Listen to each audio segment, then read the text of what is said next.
Praise lord. ఈరోజు దేవుని వాగ్దానము యోహాను సువార్త 16వ అధ్యాయము 23వ వచనం చదువుకుందాం. చూడండి. ఆ దినమున మీరు దేని గూర్చియు నన్ను అడుగరు. మీరు తండ్రిని నా పేరట ఏమి అడిగినను ఆయన మీకు అనుగ్రహించునని మీతో నిశ్చయముగా చెప్పుచున్నాను.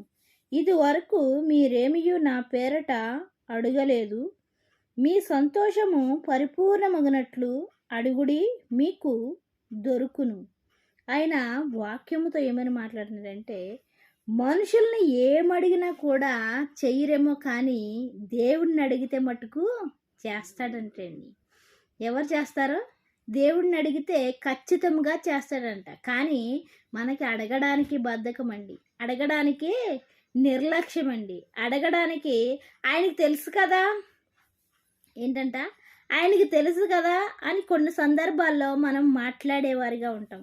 అయితే ఇక్కడ వాక్యముతో ఏమని మాట్లాడుతున్నాడంటే, ఇప్పుడు వరకు ఒకవేళ మీరు ఏమీ అడగకపోయినా ఇప్పుడు మీరు అడిగినట్లయితే ఏం చేస్తానంటున్నాడో, ఎవరి పేరట అడగాలంట, మీరు దేని గూర్చి నన్ను అడగరు. తండ్రిని నా పేరట ఏమని అడిగినను ఆయన మీకు అనుగ్రహించునని మీతో చెప్పును. ఎవరి పేరట అడగాలంట, దేవుని నామము పేరట అడగాలంట. యేసు నామములో నాకు ఇది కావాలి తండ్రి, యేసు నామములో ఇది నాకు కావాలి తండ్రి అని మనము ఎప్పుడైతే ప్రార్థనలో ఈ విషయాన్ని అడుగుతున్నామో, ఏ విషయాన్ని అయితే అడుగుతున్నామో, ఉద్యోగం కోసమా, వ్యాపారం కోసమా, లేకపోతే కుటుంబం కోసమా, మారు మనసు కోసమా, లేకపోతే దేనికోసమైతే మనం అడుగుతున్నామో ఆ విషయాన్ని దేవుని పేరట, తన తండ్రి పేరట అడిగినట్లయితే ఆయన ఏం చేసేవాడిగా ఉన్నాడంట, అనుగ్రహించేవాడిగా ఉన్నాడంట.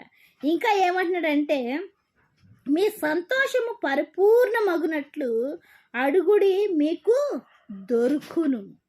ఏ సంతోషం అంట, ఎప్పుడైతే మనం అడిగింది దొరుకుతుందో అప్పుడు మనకి సంతోషం ఏమవుతుందంటే పరిపూర్ణమగుతుంది.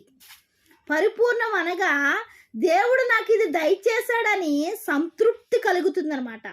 సంతృప్తి కలిగినప్పుడు మనసులో సంతోషము కలిగేదిగా ఉంటుంది. ఆ సంతోషాన్ని దేవుడు మనకి ఇవ్వడానికి సిద్ధముగా ఉన్నాడు.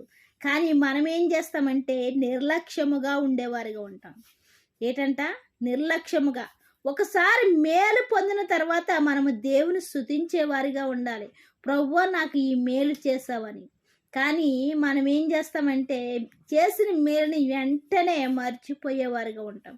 అయితే మీ సంతోషము పరిపూర్ణం అవ్వాలంటే ఏం కావాలంట, అడుగుడి మీకు దొరుకును. వేరే చోట ఏమని ఉంటుందంటే, అడుగుడి మీకు దొరుకును, తట్టుడి మీకు తీయబడును, అడుగు ప్రతి వానికి ఇవ్వబడును అంటాడు. కొంతమందికి కాదండి, మనము ఎంతమంది అయితే అడుగుతున్నామో అంతమందికి ఆయన ఇచ్చేవాడిగా ఉన్నాడు, ఇవ్వడానికి సిద్ధముగా ఉన్నాడు. నీ దుఃఖాన్ని తీసివేసి నువ్వు అడిగింది ఇచ్చి నిన్ను సంతోషపరచడానికి సిద్ధముగా ఉన్నాడు. నీ సంతోషాన్ని పరిపూర్ణము చేయడానికి ఆయన సిద్ధముగా ఉన్నాడు.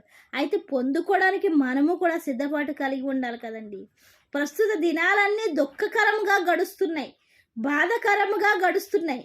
అలాంటి దినాల్లో మనము దేవునికి మొరపెట్టినట్లయితే ఆయన ఏం చేస్తున్నాడండి, మన సంతోషాన్ని, మన దుఃఖాన్ని తీసివేసి మనకు సంతోషాన్ని, మళ్ళీ ఎలాంటి సంతోషం అంట, పరిపూర్ణమైన సంతోషాన్ని ఇవ్వడానికి ఆయన సిద్ధంగా ఉన్నాడు.